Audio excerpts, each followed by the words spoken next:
السلام عليكم ورحمة الله وبركاته.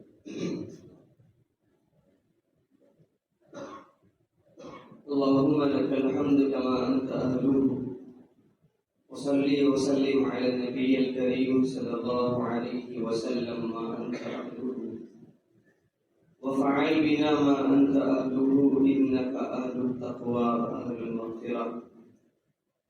رب اشرح لي صدري ويسر لي أمري واحلل عقدة من لساني يفقهوا قولي.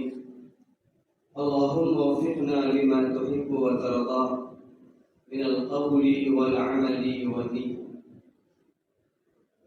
وقال الله تبارك وتعالى في القرآن المجيد: أعوذ بالله من الشيطان الرجيم، بسم الله الرحمن الرحيم. يا أيها الذين آمنوا اتقوا الله حق تقاته ولا تموتن إلا وأنتم مسلمون. وقال عليه الصلاة والسلام: بعثت إليكم لأتم مكارم الأخلاق، أو كما قال عليه الصلاة والسلام. وقال عليه الصلاة والسلام: من صام رمضان إيمانا واحتسابا غفر له ما تقدم من ذنبه، او كما قال علیہ الصلوۃ والسلام. میرے دوستوں، عزیز ساتھیوں اور بزرگوں، دعا فرمائیے کہ اللہ تعالیٰ کچھ باتیں زبان سے ایسی نکلوا دے جو ہم تمام کے لیے خیر کا باعث ہو، اور اللہ تعالیٰ عمل کرنے کی بھرپور توفیق نصیب فرمائے. جیسا کہ ہمارے ذہنوں میں، دل و دماغ میں بخوبی ہم اس بات سے واقف ہیں کہ انشاءاللہ العزیز آئندہ جو جمعہ آئے گا، اللہ نے چاہا زندگی میں وفائیں کی تو انشاءاللہ پوری امت روزے سے رہے گی. دعا بھی کرتے رہیں. اللہ کے نبی علیہ السلام کی تلقین ہے کہ جب بھی رجب کا چاند دیکھتے دعا فرماتے اور امت کو تلقین دیتے: اللہم بارک لنا فی رجب و شعبان وبلغنا رمضان. اللہ رمضان، رجب اور شعبان میں برکت نصیب فرما اور خیریت کے ساتھ، عافیت کے ساتھ، صحت کے ساتھ ہمیں رمضان تک پہنچا. اس سے رمضان کی بڑی اہمیت معلوم ہوتی ہے کہ رمضان کتنا معتبر شان مہینہ ہے، کہ صحت بھی ضروری ہے، عافیت بھی ضروری ہے، تاکہ اس کی رحمتوں کو انسان لوٹنے والا بنے. میں نے قرآن کریم کی ایک آیت ابھی خطبے میں تلاوت فرمائی کہ یا ایھا الذین آمنوا اتقوا اللہ. موقع موقع پہ، جگہ جگہ پہ اللہ یہی مطالبہ کرتا ہے کہ تم مجھ سے ڈرنے والے بن جاؤ. مجھ سے ڈرنے والے مطلب تمہارا ہر عمل میری منشا کے مطابق ہو، میرے محبوب کی لائی ہوئی شریعت کے مطابق ہو. اتقوا اللہ، اللہ سے ڈرنے والے ہمیشہ بنتے رہو. جو انسان اللہ سے ڈر کے زندگی گزارے گا، بظاہر لوگوں کو نظر آئے گا کہ اس کی زندگی میں خوشیاں نہیں ہیں، اس کی زندگی میں سوکھا پن، اس کی زندگی عافیت سے نہیں گزر رہی. دیکھنے والوں کو ایسا لگے گا، لیکن اللہ فرماتے ہیں: الا بذکر اللہ تطمئن القلوب. جو انسان میرے ذکر کے ساتھ زندگی گزارے گا، میرے خوف کو لے کر زندگی گزارے گا، دلوں کا اطمینان اسے ضرور عطا کر دیا جائے. دلوں کا اطمینان ہم نے غلط تصور کر کے رکھا ہے کہ ہم نے لیپ ٹاپ سامنے رکھ لیا، فلم بازی کر دی، ٹائم پاس نہیں ہو رہا. ہم نے کوئی اور مشغلہ شروع کر لیا کہ وقت نہیں گزر رہا ہمارا. ہم نے کچھ اور سوچوں پہ سوار کر لیا ہے کہ دلوں کے بہلانے کے لیے ہم نے نئے ہتھ کنڈے، نئے طریقے اپنائے. قرآن کی ایک آیت ہمیں سہارا دیتی ہے کہ دلوں کا اطمینان اللہ تعالیٰ کی اطاعت میں، اللہ کے ذکر میں. یہ ہمارا مزاج بن گیا ہے کہ ہم اللہ تعالیٰ کی اطاعت نہیں کریں گے تو بھی کامیاب رہیں گے، اور اگر کریں گے تو ناکام رہیں گے۔ یہ ہمارا مزاج جو بن گیا ہے، دراصل ہم نے اللہ تعالیٰ کی اس مشیت کے اوپر، اللہ کی ذات کے اوپر، آپ صلی اللہ علیہ وسلم کی ذات کے اوپر ہم نے اس انداز میں پختگی کے ساتھ ایمان نہیں رکھا۔ الا بذکر اللہ تطمئن القلوب، اللہ کا جو جملہ ہے نا، اللہ فرماتے ہیں خبردار میری امت، اللہ میرے بندو، اللہ خبردار، بذکر اللہ تطمئن القلوب، تم دنیا کے کون سے کونے میں چلے جاؤ تمہیں دلوں کا اطمینان نہیں ملے گا سوائے میرے ذکر کے۔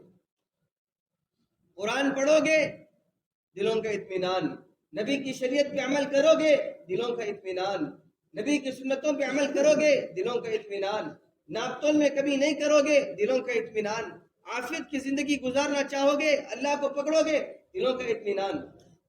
بہت سارے احباب ہیں، بہت سارے اللہ والوں کو، اور ہمیں بھی فون ہمیں کالس آتے ہیں کہ بھائی کاروباری اعتبار سے ہم لاکھوں پتی، کروڑوں پتی ہیں، لیکن دلوں کے اندر اطمینان نہیں۔ ہم نے اطمینان کہاں تلاش کیا؟ ہم نے اس جگہ اطمینان تلاش کیا جہاں اللہ نے منع کیا۔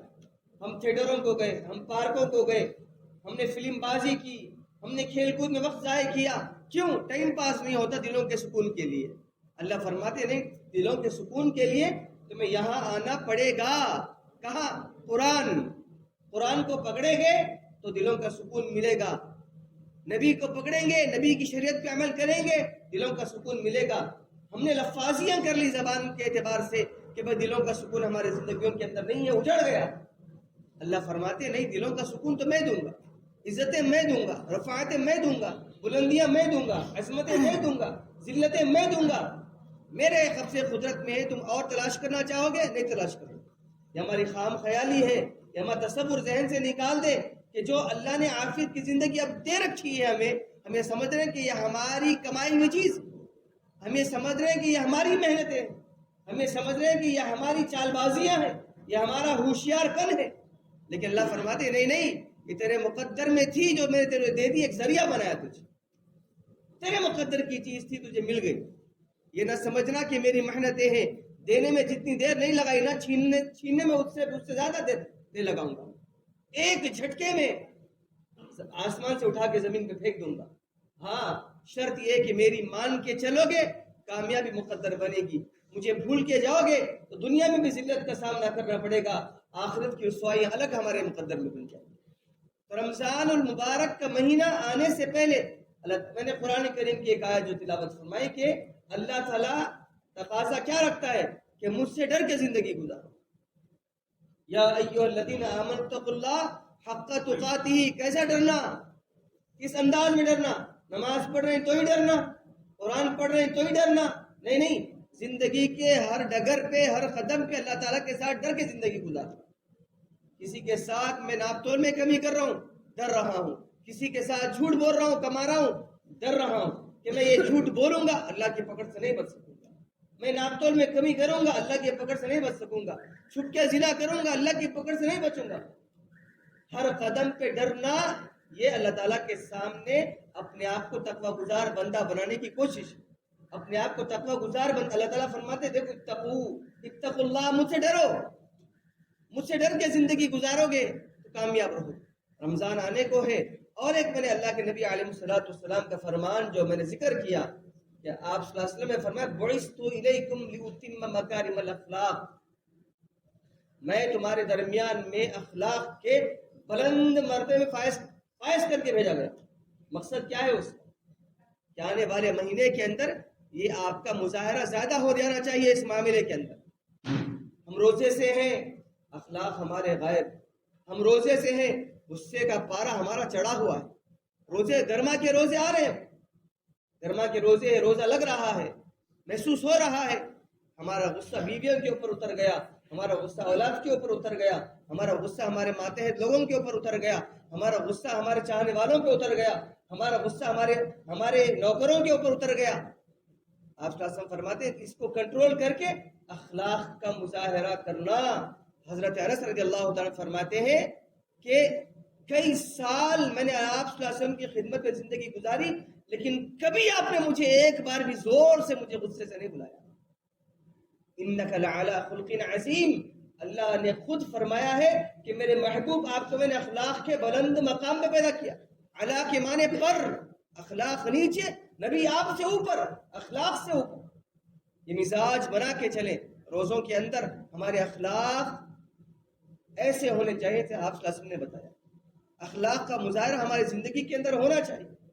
آپ جاب کر رہے ہیں اس کے اندر بھی آپ کے اخلاق کا مظاہرہ ہو. آپ کام کر رہے ہیں یا کسی مل میں کام کر رہے ہیں یا کہیں جاب کر رہے ہیں یا کسی دکان میں آپ کی خود دکان ہے تو آپ کا گاہکوں کے ساتھ اخلاق کا معاملہ آپ کا سامنے والے کو امپریس کرنے والا. کہ روزے میں ہے بندے کے پاس برداشت بہت زیادہ ہے.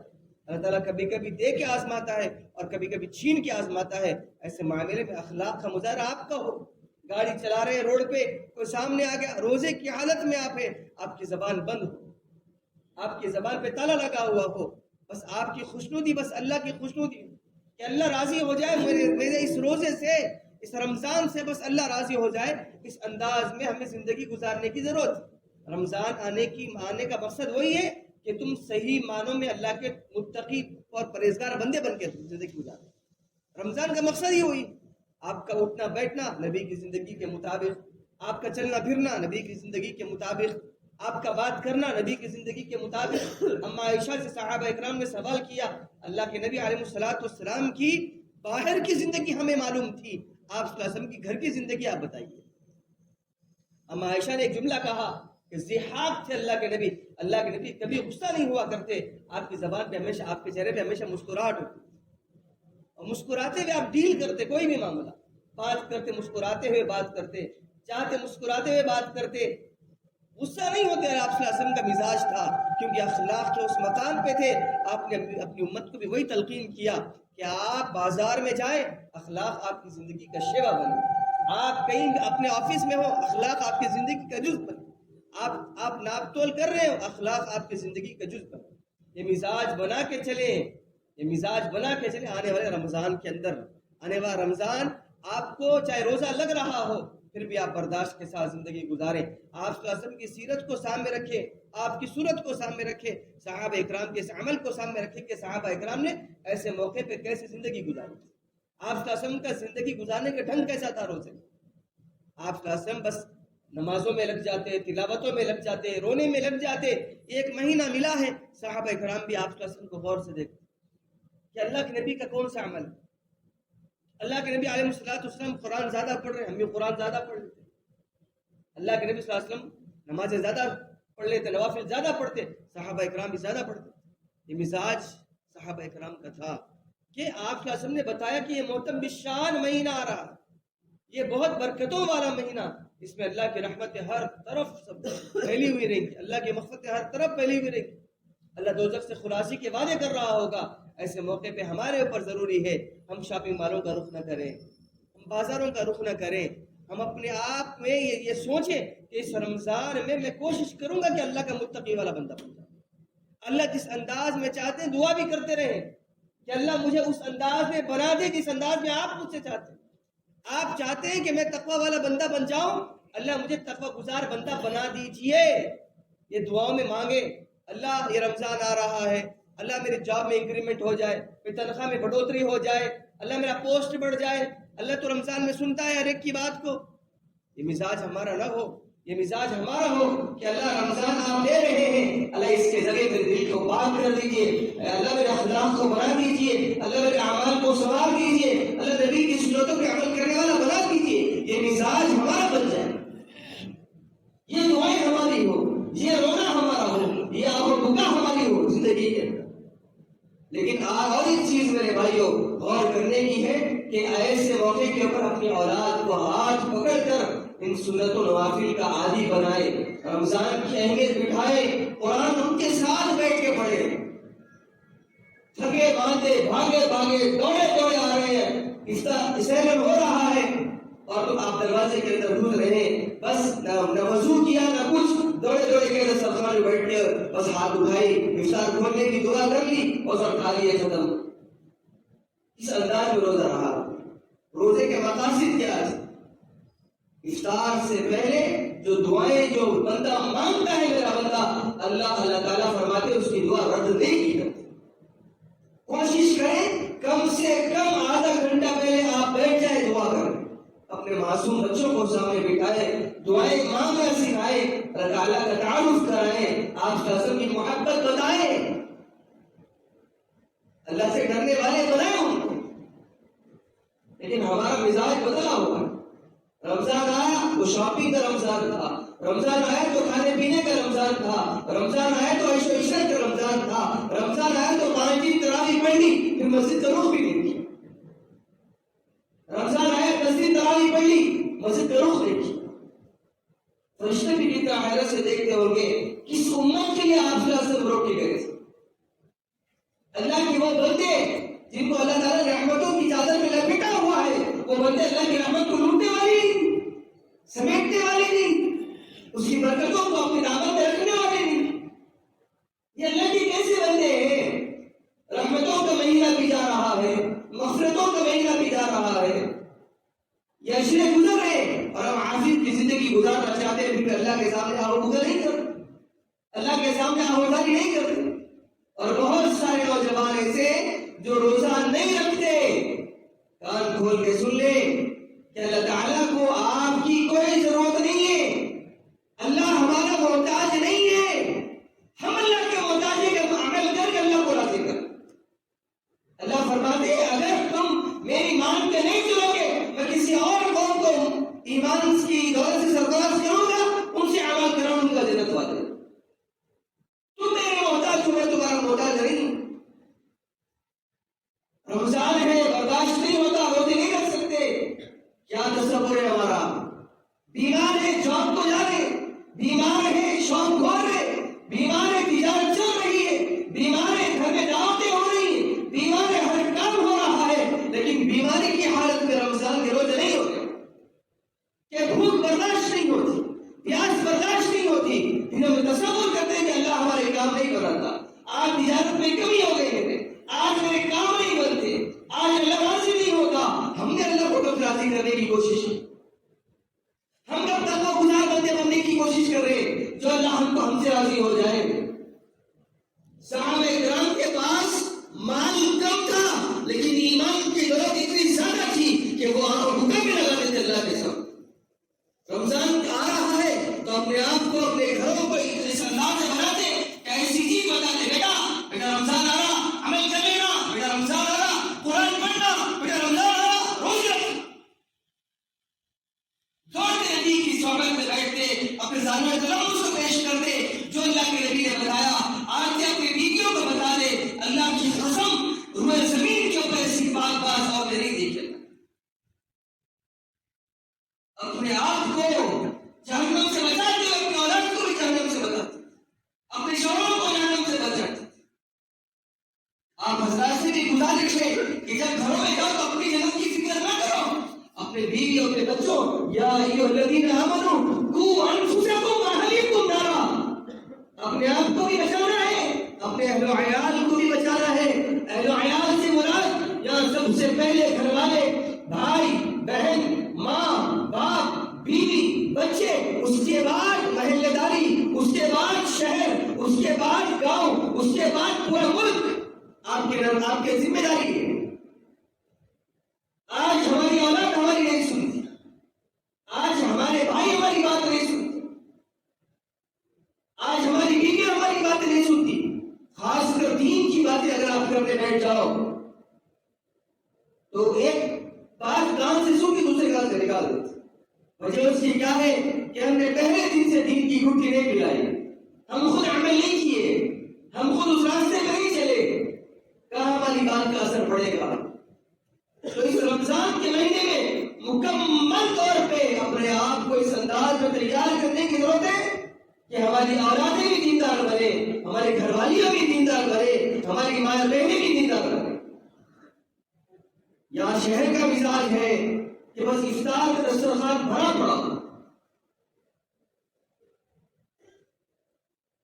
اللہ کے فضل و کرم سے ہر دور میں اللہ تعالیٰ نے نعمتیں اپنی بھرپور ڈالی ہے اپنے بندوں کے اوپر۔ اگر آپ کی نیت ہے کہ جو افطار ہم کر رہے ہیں ہمارا پڑوس اگر غریب ہے وہ نہیں کر سکتا تو اس تک پہنچا، دریا رکھے دل کو دریا، کھلانا سیکھیں، ایک صحابی ہے جن کا نام میرے ذہن میں نہیں آ رہا، وہ صحابی اللہ کے سامنے دعا مانگ رہے، اللہ مجھے مال بہت زیادہ دے، اللہ اس لیے مت دے کہ میں اپنے عیش و عشرت کروں، اس لیے دے اللہ کسی بیوہ کی مدد کر دوں، کسی یتیم کے سر پہ ہاتھ رکھ دوں، اللہ تیرے بندوں پہ لٹا دوں مال، اس لیے مال دے۔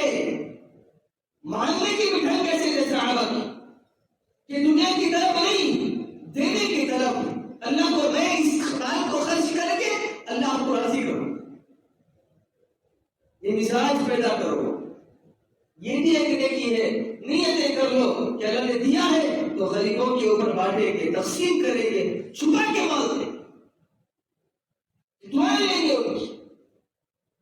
آج ہمارے اعمال پورے غارت، پورے برباد، 100% 99% برباد کر دیے ہم۔ تقوی والی زندگی کو ہم نے تعداد میں رکھا، اوپر ڈال دیا۔ جو مقصد ہے رمضان کا اس کو ہم نے اپنے پسے پوچھ ڈال دیا، منمانی زندگی گزاری۔ مقصد زندگی اللہ کو راضی کرنا، مقصد زندگی نبی کو راضی کرنا، مقصد زندگی تقوی گزار بندہ بننا، مقصد زندگی زندگی سے جھوٹ چھوٹنا، مقصد زندگی سے فحاشی چھوٹنا، مقصد زندگی سے سود چھوٹنا، یہ ہمارا مقصد زندگی۔ مقصد زندگی یہ نہیں کہ میرے بینک بیلنس زیادہ ہو جائے، میں عیش و عشرت کی زندگی گزاروں۔ اللہ والوں نے کہا ہے کہ تم نے اگر سامنے والے کو غربت کی حالت میں دیکھا، تم مدد کر سکتے تھے، اگر تم نے مدد نہیں کی تو تم تقوی کے کوئی معیار بھی ہو، لیکن تم تقوی والے نہیں ہو۔ تقوی گزار بندہ اس کو نہیں کہتے۔ مزاج بناؤ کہ اس آنے والے رمضان سے پہلے ایک ہفتہ باقی رہ گیا ہے، میں ہر مرتبہ کہہ رہا ہوں کہ قرآن کو تھوڑا تھوڑا پڑھنا سیکھ۔ وقت نہیں ملتا، نہیں، وقت نکالنا پڑے گا۔ مقصد زندگی یہی ہے، حیات زندگی یہی ہے ہماری۔ مسلمان اگر پہلے ہے تو ہے، اس کے بعد باقی کی فروعی چیزیں۔ سب سے پہلے مسلمان، سب سے پہلے نبی کی امت، سب سے پہلے فرائض، سب سے پہلے واجبات ہمارے اوپر لاگو ہو جاتے۔ اگر ہم نے اس سے منہ موڑا، منمانی زندگی گزاری، جانور کی سردار کی زندگی گزار کے دنیا سے جا رہا ہے۔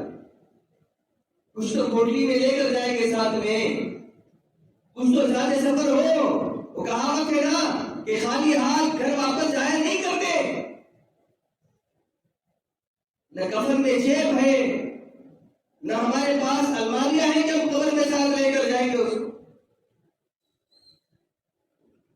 چاہے وہ کروڑ پتی ہو چاہے وہ فقیر ہو، دونوں کی خبر ہے، دونوں کا سوال ہے۔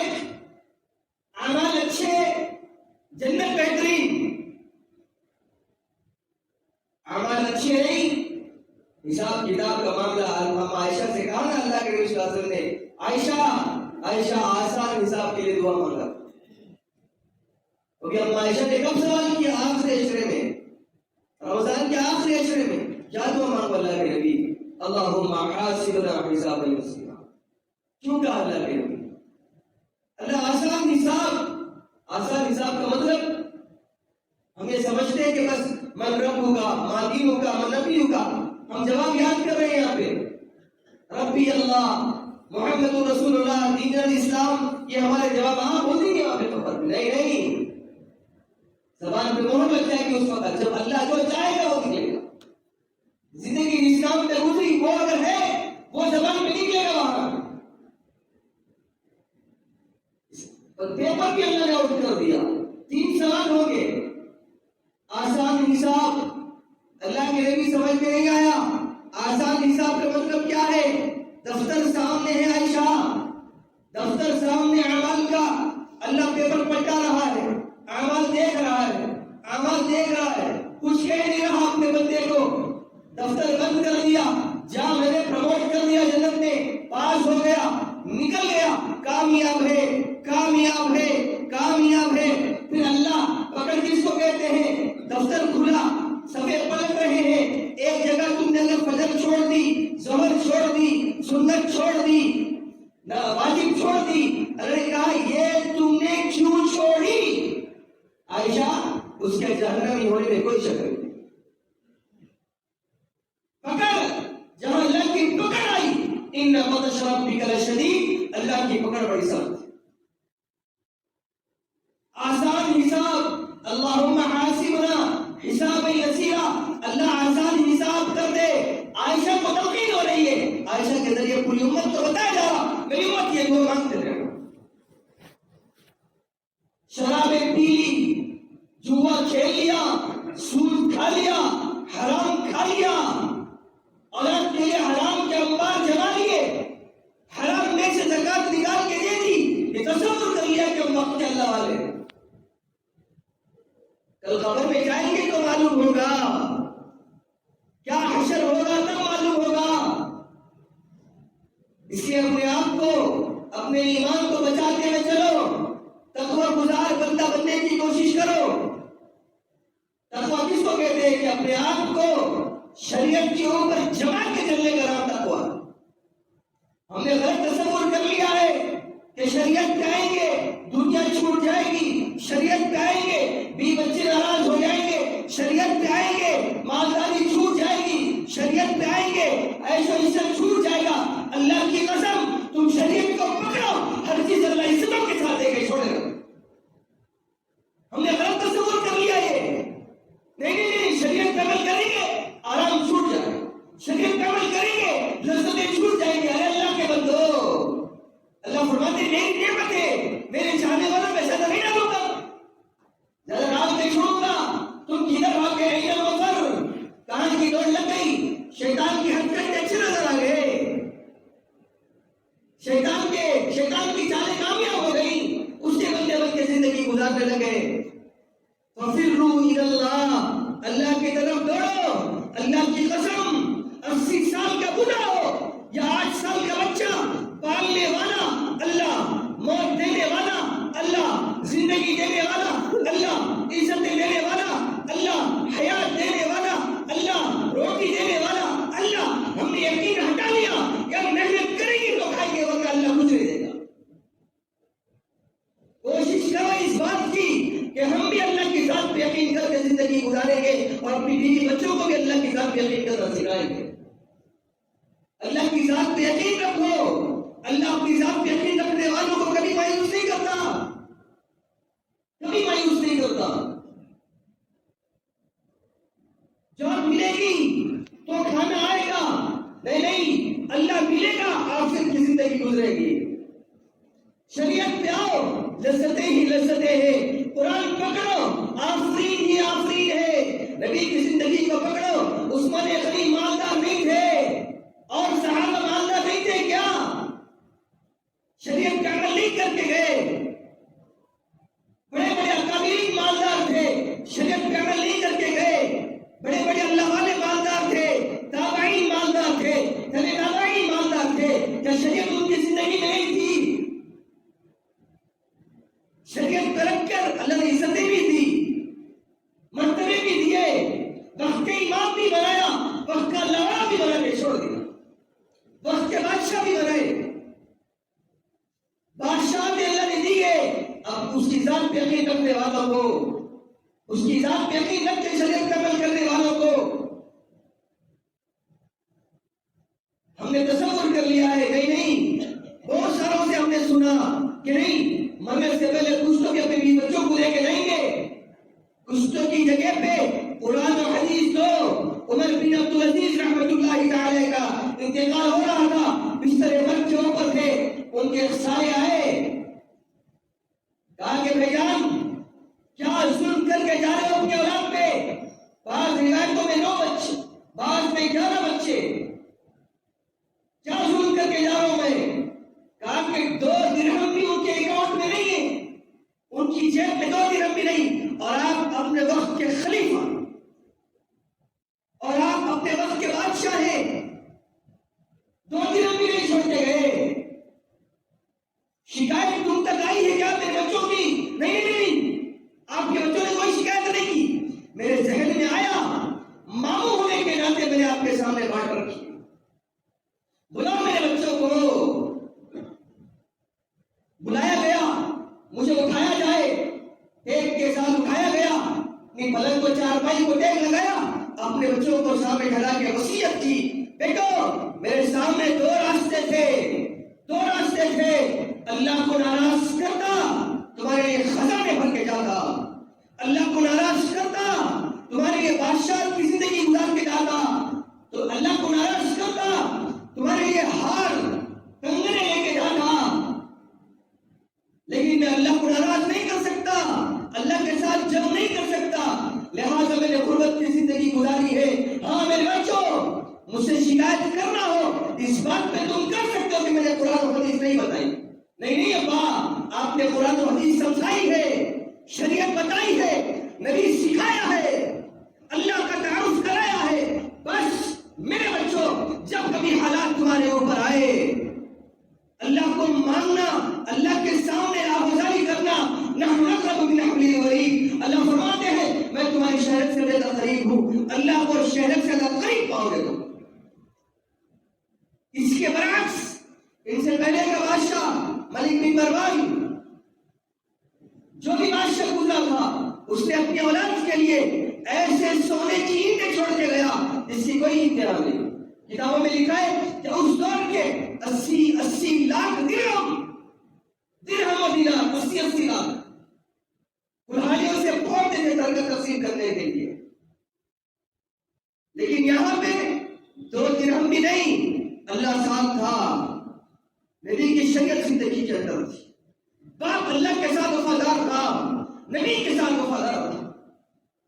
ایک وقت آیا کہ 30 سال کے بعد بغداد کی جامع مسجد کے سیڑھیوں پہ, جس کے مقدر میں 80 لاکھ دینار آئے تھے, درہم آئے تھے, وہ اللہ کے سامنے بھیک مانگ رہے تھے دامت پھیلا کر, جس کے مقدر میں 2 درہم بھی نہیں آئے, وہ اللہ کے راستے میں 500 گھوڑے اللہ کے راستے میں صدقہ کر رہے.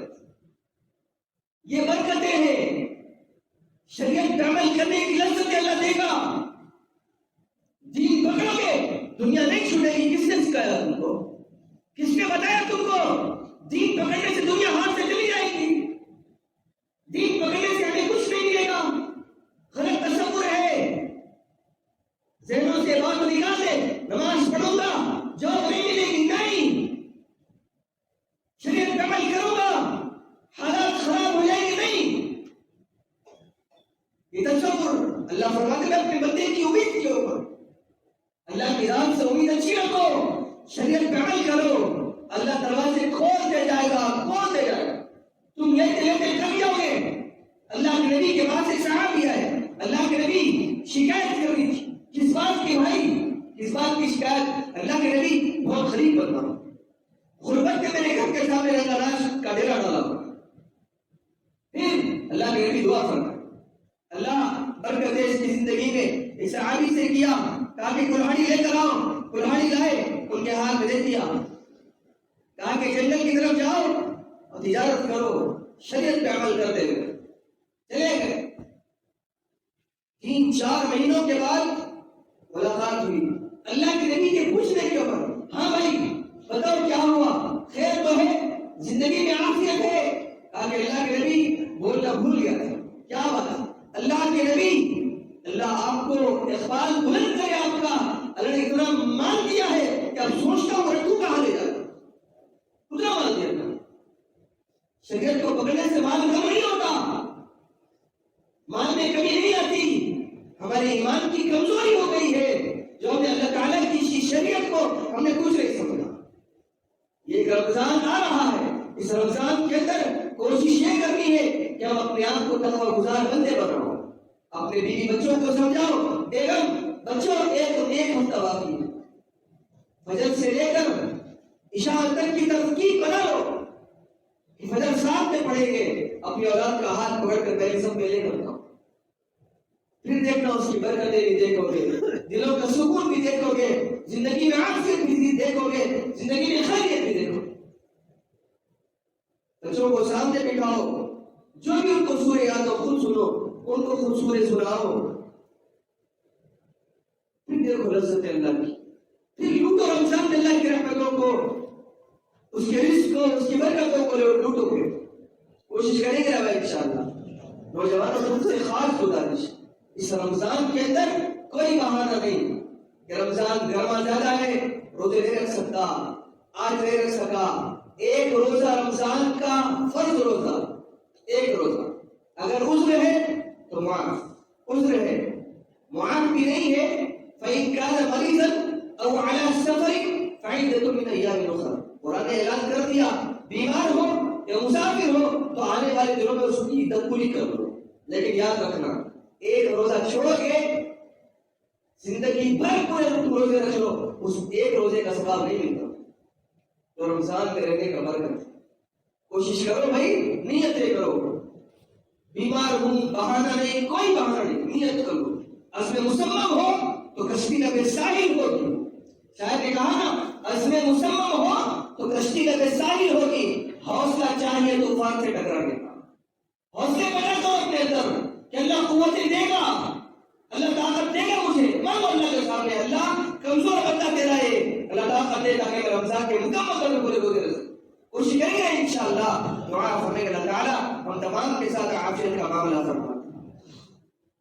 ایک اعلان ہے، 4 رات سے انشاءاللہ اس مسجد کے اندر نماز تراویح میں 1.5 پارے کی تلاوت کی جائے گی، عشاء کی نماز انشاءاللہ 9 بجے ہوگی، مسجد جیلانی سوماجی گوڑا کے اندر 4 رات سے انشاءاللہ العزیز 1.5 پارے کی تلاوت میں ہمیں نماز تراویح میں 1.5 پارہ پڑھا جائے گا، اور عشاء کی نماز انشاءاللہ 9 بجے رکھی گئی ہے۔ آپ تمام حضرات سے گزارش ہے شرکت فرمائیں۔